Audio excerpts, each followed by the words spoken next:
Accused of shooting a building manager at the Family Research Council in Washington will not be released on bond. Instead, he'll be given a mental health evaluation. But there's an interesting debate going on right now.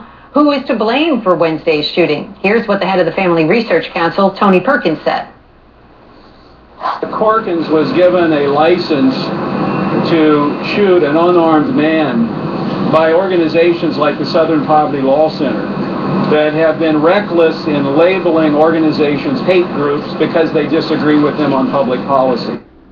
The Southern Poverty Law Center calls Perkins' accusation outrageous. The group released a statement saying this, in part, the SPLC has listed the FRC as a hate group since 2010 because it has knowingly spread false and denigrating propaganda about lesbian, gay, and bisexual people, not, as some claim, because it opposes same-sex marriage. The attack at the Family Research Council wasn't just a random act of violence. You'll recall 2 weeks ago, a lone gunman went on a shooting spree at a Sikh temple in Wisconsin, killing 6. We later learned that gunman, Army veteran Wade Michael Page, was a white supremacist. Statistics show hate groups are on the rise in this country. The Southern Poverty Law Center counted more than 1,000 known hate groups operating in the U.S. last year, and the FBI reported nearly 7,000 hate crimes. Just take a look at this chart here with me. It shows what we're talking about. Hate groups in America in the last decade. Certainly a disturbing trend when you look at that. Which is why we're putting hate in the USA in focus this morning. This hour, we want to discuss the presence of white supremacy groups on our military bases. Some say it's more prominent than you might think. Our Pentagon correspondent Chris Lawrence explains. Well, Randy, the military has very strict rules that say troops cannot be a member of a white power group or have any sort of racist tattoos on their body. But there are a small number of believers in the ranks, and they're everywhere from boot camp all the way up to special operations forces. Wade Michael Page's belief in white power was tattooed all over his body, as this MySpace photo shows. But back at Fort Bragg, you couldn't tell by looking at it. He didn't have the tattoos when he was in the Army. But fellow soldier and friend Chris Robillard says Page wasn't shy about sharing his views and ranted against non-white people. He would often mention the racial holy war that was coming. A criminologist who interviewed Page said he started identifying with the neo-Nazi movement while he was in the Army because he thought African-American soldiers got preferential treatment. Specifically, what he told me at one point was that if you join the military and you're not a racist, then you certainly will be by the time you leave. Well before pictures like this were posted on Facebook, the FBI had identified hundreds of veterans involved in white supremacist incidents. And federal investigators say small numbers of white supremacists have infiltrated most parts of the military. While Page was at Fort Bragg in 1995, 3 soldiers were caught and convicted of murdering a black couple outside the base. All were identified as neo-Nazi skinheads. The Army cracked down on racists in the ranks and kicked out dozens of soldiers.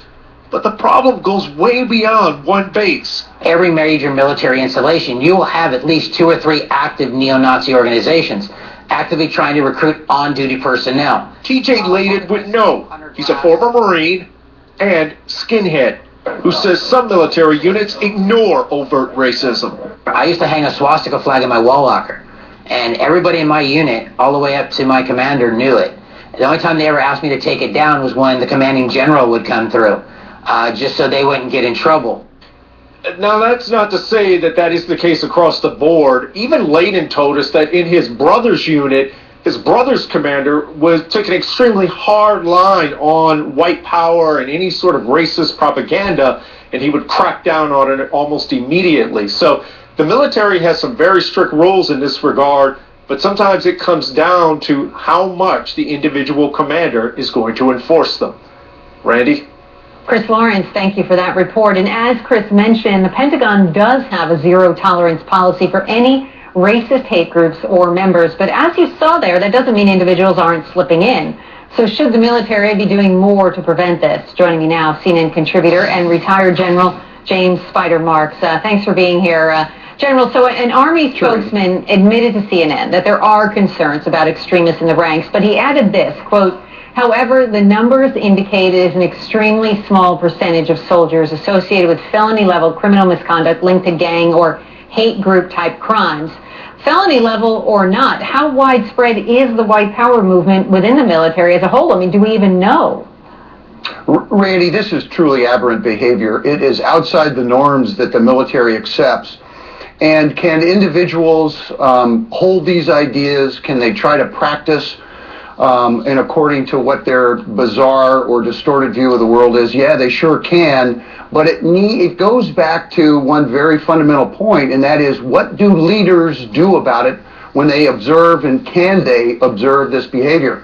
Chris made a very good point that if the individual commander or the individual leader does something about it, you're going to correct the problem. My view of that, and all military leaders' view of this, is that that is the fundamental responsibility of the leader. It's not optional to exercise your control and discipline within the ranks to ensure that the regulations and the consideration of others are foremost in terms of the development of the soldiers. From day one, Randy, soldiers, all members of the military, are trained to respect others, consider others, to practice their craft in a selfless way. It's absolutely antithetical to anything that supremacist or extremist groups would try to purport. All right, so walk us through the process then of recruitment. I mean, what are the guidelines and the steps? I mean, how could someone like the Wisconsin shooter, Wade Michael Page, slip through?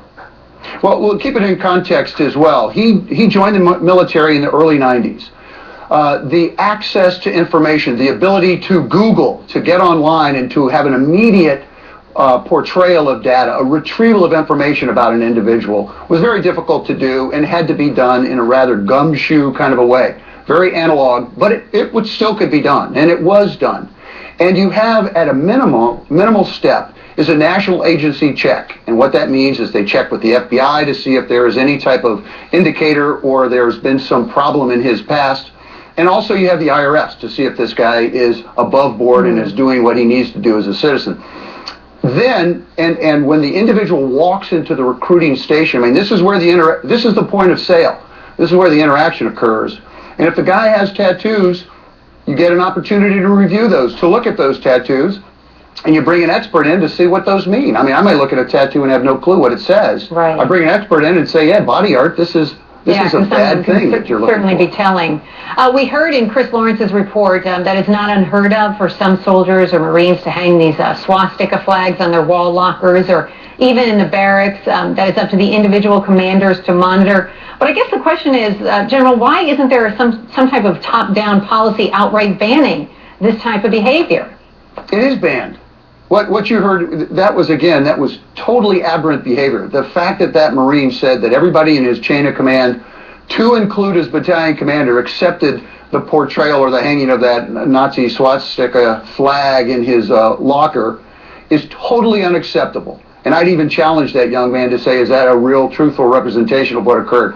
That doesn't occur. When you see that stuff in the barracks, when you see that body art, that is a flag. A flag of an indicator of behavior. You remove that individual and you start going after it very quickly. You take that stuff down immediately. That's what leaders do. That's what commanders do. General Spider Marks, as always, thank you very much. Thank you, Randy. And